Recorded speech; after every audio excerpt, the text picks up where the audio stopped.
నమస్తే. సుగాలి ప్రీతి అమ్మగారు, పార్వతమ్మ గారు ఇప్పుడు కొత్తగా ఒక ఒక అంటే ఒక పదం ఎత్తుకున్నారండి.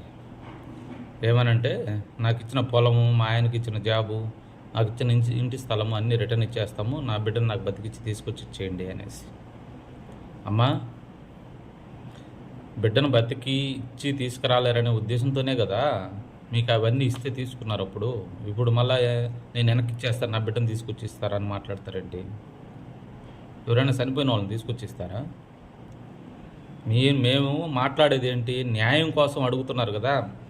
అవన్నీ తీసుకోకుండా మీరు న్యాయం గురించి మాట్లాడి ఉండాల్సిందే అని అంటున్నారు జనాలు. దానికి మీరు అన్నీ రిటర్న్ ఇచ్చేస్తాను, మాకు మళ్ళీ మా బిడ్డను మాకు బతికించి తీసుకొచ్చిండి, ఏమన్నా జరిగాయి మాట్లాడాలి.